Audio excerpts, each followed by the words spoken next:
Howdy doody everybody, I hope you're doing great. In today's video we're talking about Tales of Arise. Recently Alex got hands on with Tales of Arise in a completely different section to last time. The last video that you guys we uploaded, you guys absolutely loved, so we're going to go through that today and talk about all of that good stuff. If you like the video, then leave a like and subscribe to the channel so that you can catch more of this exclusive content of pre-release games before they go live. So yeah, Alex, what did you think? What was going on with this demo? I want to know more about this because I'm super intrigued about this one. Yes. Well, you know what? Before we start, I'm gonna come bearing gifts like the Tales of Arise Santa Claus. Did you know that there is a demo coming for this game this month? Don't have a date just yet, but this month. A playable demo that you guys can play. You remember the video we did last time where I basically got to play as different characters? That's what you'll get to play. So it's like half an hour long, you get to try all the different characters, get to control with them. So at some point in the next couple of weeks, you guys will be able to play some Tales of Arise 2. Wow! Sick. So what were your major takeaways from your playtime with this? And how long was the demo as well? Was it of similar length? So, no, this one is a lot longer. So, basically, the demo that we played before obviously just throws you into the deep end. You got the characters, you got the full party, you got a lot of abilities. This is, to my understanding, the beginning of the game. So, you literally start level 1. Now, obviously, that's a good thing and a bad thing. Obviously, on one side, it's great because it means we get to experience more of the story, more of the stuff like that. On the flip side, obviously, when you are dropping into like a JRPG, you know that any of these kind of games takes a while to get going. You don't get all your cool abilities at the beginning. So it is kind of slower to start, but I thought it was really cool. It was kind of a great sort of comparison to what I played before, because you literally get to start off as the main character, as Alphen, who at the beginning is called Iron Mask because obviously he's got an iron mask on, and then you sort of discover the initial character interactions when you meet Shion for the first time, things like that. So it does a really good job of setting the scene. So I will say, for anybody that maybe hasn't necessarily played it or been following it too much, then this is kind of a good way to sort of establish that. Then again, it's not going to be the demo for everyone else. This is basically what you're playing when you start the game. So that's the first thing. Cool. What did you find of the pacing though at the start of the game? Because I know in the last footage that we went through, or the last demo that we went through, you had crazy amounts of abilities and stuff like that with that restricted kind of combat because you're at level 1 and you don't have all of those abilities. How did the game feel? Was it still oomphy and nice and to go through and play through? Oh yeah. So it's still. I feel like pacing is really, really good because they've kind of gone for the sort of wide linear aspect in this one. So because obviously because we're trying to get these videos done and I've been away for a few days, I was trying to make sure I completed the demo as quickly as possible. So I was kind of rushing through to play the Golden Line stuff. This demo did give you some ability to explore, but I will say on the flow side of things, combat still felt really good because obviously you still have the nice weighty feeling. Obviously some of the better abilities later where you're throwing things in the sky and juggling are more impressive, but even starting off right from your very first battle when you wield a sword, you do still have 4 arts or 3 arts. You have a couple of your grounded ones and then you have the aerial ones. You're still able to do fundamentally the cool stuff you want to do. You can go in, you have your basic attack, you can then launch things up, you can juggle things, you can kind of do some of those stuns. They might not be as flashy, but I will say pacing wise it wasn't that kind of typical RPG thing where it's hey, the only thing you can do to begin with is just slash. Just attack, and you're oh my god. So no, I actually feel like it was pretty good, and especially considering it also depends on how you play these, right? Like JRPGs, you can get super stuck in, you can explore every corner. But if you are one of those people that's maybe you know what, I just want to experience the story, I feel like it flows pretty well. You run from objective to objective, you can be there pretty quickly, things are quite punchy from what I gathered from the beginning. So yeah, pacing is good. Nice. So you said that you encountered one other character. Did you encounter or unlock any more people for your party other than that? No. So I interestingly, because obviously because Tales of games, you've always encountered multiple people along your journey. Sometimes they come, sometimes they go. They they kind of drop in and out. So obviously the ones they've shown a lot in the trailers are the ones that we've seen. But there was another person that joined my party only temporarily. So I imagine he's just only an early story thing. I don't think he's he wasn't playable, but he was just there. So I did encounter, I think his name was Zephyr, who's just this guy with a massive armor plating on his fist, so he can basically sort of punch people. Similar, I guess, in behavior to when Law will eventually join us. I'm guessing, I don't know this because I didn't play that far enough. The demo ends before. I'm guessing narratively maybe they are linked together. We'll find out. But yeah, Zephyr joins and then Shion joins. So basically you have Alphen, who's obviously got sword, you got Shion, who's got range, and then you had Zephyr, who was like the melee guy. But for the purposes of this, I was just playing controlling as Alphen and stuff. So, but yeah, you kind of definitely sort of get a decent flow. And the thing that I've always liked about Tales games is that as you are progressing through, and as you like start with like basic abilities, you'll unlock new abilities mid-combat anyway, so you might have just finished juggling something and then it'll be like, hey, you've just unlocked like Demon Fang, and you unlock it like in the middle of combat. Obviously it doesn't auto-equip it, but you can open the menu and just equip it there and then, so it's quite an organic kind of discovery.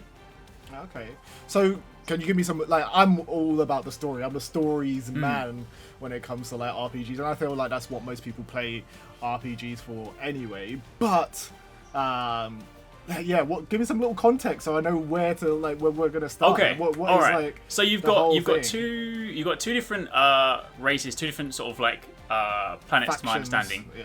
Yeah. So you've got the Renans, who are basically like the powerful people who are oppressing the Donans. The Donans are basically the slaves here. And they've basically got these crystals that are imbued into their hand. And again, this is not spoiler. This is literally told to you within the first like hour.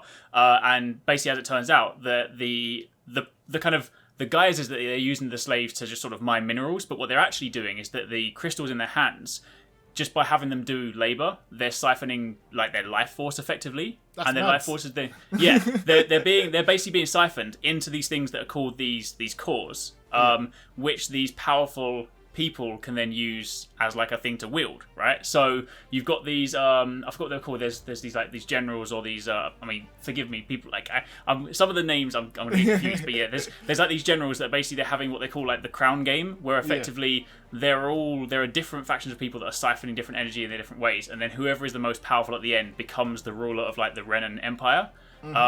So they're all out there just trying to siphon this energy and have their own cause. And then Shion's interesting because Shion is, we don't know the full extent of it, but basically anyone that touches her, kind of like Rogue from X-Men in that respect, anyone that touched her, these like purple electric thorns come out and they just like damage other people, so nobody can touch her.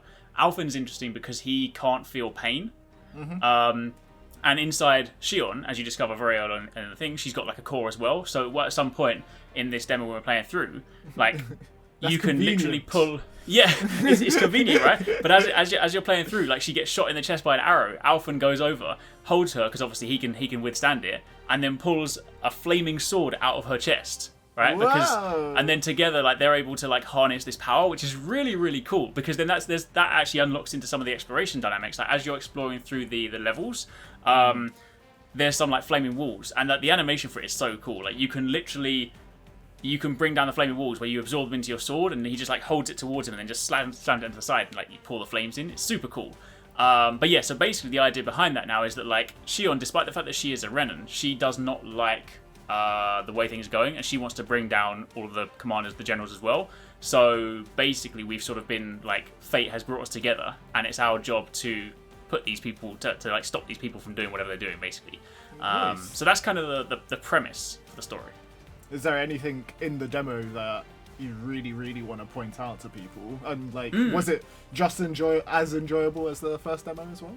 Yeah, I definitely think so. I think in a different way. I'm really glad that for the demo purposes, for people that are jumping into the game and playing it in August, I'm glad they've got the other demo, because I feel like it's a good showcase of combat and stuff like that. But I'm really glad I played this one, because it kind of sort of gave you that true experience. And one of the things that I really liked, so a lot of RPGs do this, you know, I know they're doing like Final Fantasy, other games like that, but like Tales of has always had them as well.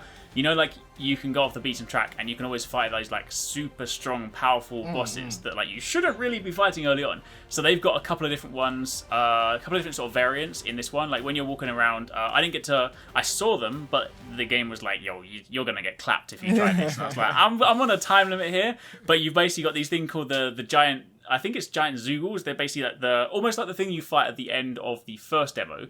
These are listed around the world. They're super powerful, but then when you defeat them, they give you these things called astral flows, which are effectively a thing that you can use to increase your combat points. So, you know, they're worth doing. And you'll also sometimes find rare variants of existing monsters, which again will be more tough. They'll be, you know, but in doing so, in kind of defeating them, you can then basically get like more XP, more items, and just in general some better stuff. Nice. That sounds great. So that's always really cool, yeah, because then it kind of gives you this is the thing, like although this game is not open world, there are like you open up the map and the maps it's quite good. It's not daunting. Like you open up the map and it's not just like, oh my gosh, where do I go? Like there's a very clear path to where to go, but in the same vein, there's also a very clear point where it's like, oh, I can explore, and I feel like it's done in a good way where you feel like you can explore, but it's not going to be daunting. Like I'm just going to lose myself for 10 hours, and then suddenly have to go back to where I am. So like, I think it's going to be quite manageable to go into an area, be like, I'm going to explore all the corners, and then get back on the beaten track. And obviously doing that, you find items, you find the bosses, you find like higher level enemies, and you can also find the little owls as well. And if you find them, you get little cosmetics, so like dog ears, cat ears, rabbit tails, things like that. They're some of the ones that we encountered in the demo. Did you find any of the cosmetics and put them on? Like, is there? I did, yes. Like, yeah, so you have so the cool thing is obviously you have all of your you have your actual armor, which obviously shows up. Then you have separately your cosmetic slots, which obviously Tales of has always been known for. Like, you know, some of the old ones you can put your characters in like swimsuits or top hats and stuff. But there's different slots. So there's like some head slots. So for example, I've got Alphen with his iron mask on and he's got little dog ears on because why not? But you also get kind of like cosmetic slots for your weapons as well. So if you get a really, really cool weapon later on and then you swap it out, you can put the skin on. So there seems to be a lot of customization, which is cool. Has that always been a thing in Tales games? I can't remember. I don't believe it was a thing in I mean, someone can correct me if I'm wrong in the comments. I don't remember it being a thing in, say, Symphonia or Vesperia, whether it was more recent, but I don't think so. No. You've always been able to do costumes, but not the weapons. I don't believe you've been able to do. Cool, that sounds awesome. But we could talk about this game like all day and go through stuff. If you want more content from this demo, then let me know in the comment section, and I'll get that down for you guys as soon as possible. I just can't wait to get my hands on this. Do you know when it's actually coming out? Like the date is just like slipped out my brain. September I want to say the 9th. 1 second. September. It's coming out. September the 9th. I was right. September the 9th. There you go. So it comes out September 9th. So it's super soon. It's like only a month away, really. So we're going to be able to get our hands on it.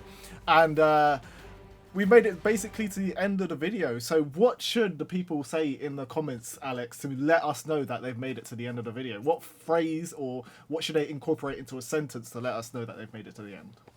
They should say, giant zoogles. I'm not going to tell you how to spell it because I know they're going to get it wrong, but I want to see how many different spellings of giant zoogles there are. Okay. Guys, if you're a MVP and an amazing person, then definitely use giant zoogles in the comments to let us know that we've made it to the end of the video. I'd like to thank Alex for joining me on this one and talking us through this. And we'll see you on the next video. Bye-bye. See you later. Hey guys, thanks for watching. Don't forget you can subscribe so you don't miss another video.